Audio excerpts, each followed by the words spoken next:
This is the primary coupon breakdown for the April 12th morning slate. 5 matches made the final cut, and each one got there for a different reason. Some are clear side plays, some are game-shaped totals, but the key point is this: the model and the qualitative layer are mostly pulling in the same direction.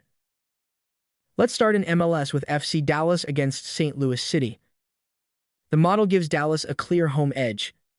Expected goals come in at 1.94 for the hosts, against just 0.79 for St. Louis. On the 1x2 line, Dallas sits at 63.9% to win, with the draw at 22.3 and the away win down at 13.9. That is a strong numerical lean, and the fair home price comes in notably shorter than the market line used in the coupon. Now the qualitative side matters here too. Dallas carries the stronger pre-match home narrative, and the wider match context does not really inject major doubt into the home side. The research layer frames this as one of the cleaner side bets on the board because the home edge is not just model noise. It is supported by a game script where Dallas is expected to control more of the high-quality attacking moments, while St. Louis projects as the lower output side. That is why this is not an exotic market. It is simply Dallas to win. Sometimes the cleanest edge is the correct edge. Next up, New England Revolution against DC United. This one is different because the primary angle is not the side.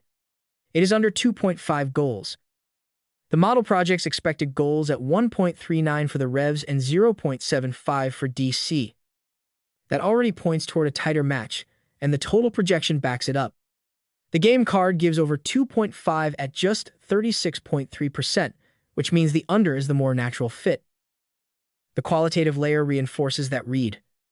This is one of the better totals cases in the whole morning window because the public match framing stays tighter than a typical MLS game. Nothing in the independent review pushes this toward chaos, nothing really screams transition-heavy shootout, and nothing forces an aggressive overposition.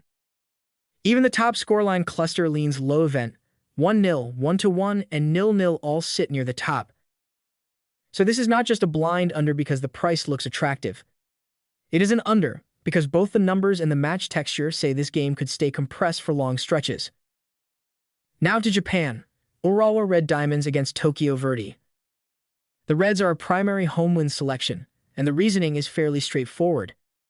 Model-wise, Urawa is projected at 1.49 expected goals against 0.77 for Verdy.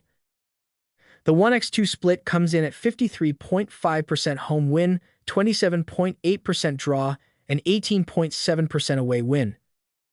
That is not an overwhelming mismatch, but it is a controlled home edge.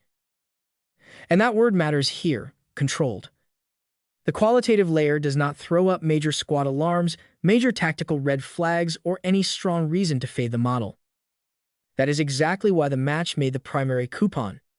A lot of matches have decent model numbers, but then the independent read adds friction. This one does not. Instead, it fits a disciplined home win script, Urawa stronger, Verdy more limited, and the overall game shape pointing toward the favorite, getting the result without needing a wild match state. Next is Melbourne City against Wellington Phoenix. This is one of the strongest primary selections on the board, and the confidence score reflects that. The model projects 1.74 expected goals for City and 1.15 for the Phoenix. The 1x2 breakdown reads 50.7% home win, 25% draw, and 24.4% away win. So, on pure percentages, this is not a demolition spot, but it is still a solid home side setup. The reason it stays strong is the blend of model edge and match context. The qualitative notes describe this as one of the cleaner side picks in the slate. The market remains playable, the home strength is visible, and the external read does not inject enough uncertainty to downgrade the pick.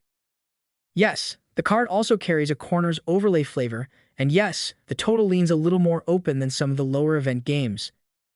But the final decision layer still says the cleaner route is City on the money line. In simple terms, the hosts do not need a perfect game here. They just need to be the better side more often than not, and both layers say they should be. And finally, Daejeon Hana Citizen against Gangwon. Like the New England match, this is a totals play rather than a side. The model shows 0.99 expected goals for Daejeon and 1.46 for Gangwon.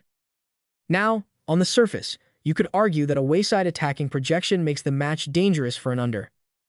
But the broader read is still low enough in event quality to keep under 2.5 alive as the preferred angle. The qualitative layer is the reason this survives. This is one of the rare totals that made the final coupon because the independent game shape read stays compatible with a lower event script. In other words, the model is not being asked to do all the work alone.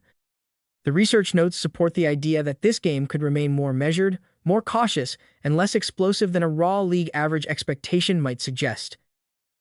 That makes the under more trustworthy than the side market, even though Gangwon has the stronger 1x2 share. So this is not a contradiction.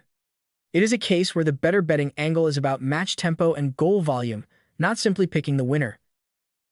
So when you zoom out, the primary coupon has a pretty clear internal logic. Dallas, Urawa, and Melbourne City are side plays where the home edge stays intact after qualitative review. New England against D.C. United and Daejeon against Gangwon are totals plays where the under survives because the game shape evidence supports a tighter script. That balance is important. This is not 5 random picks forced onto one ticket. It is 3 cleaner side positions and 2 selective low-event reads. If I had to describe the coupon in one sentence, it would be this. The model found the structure, and the qualitative layer filtered out the noise. Those are the 5 primary selections for the morning slate. As always, this is a probability-based read, not a guarantee. But relative to the rest of the board, these are the spots where the numbers and the narrative lined up best,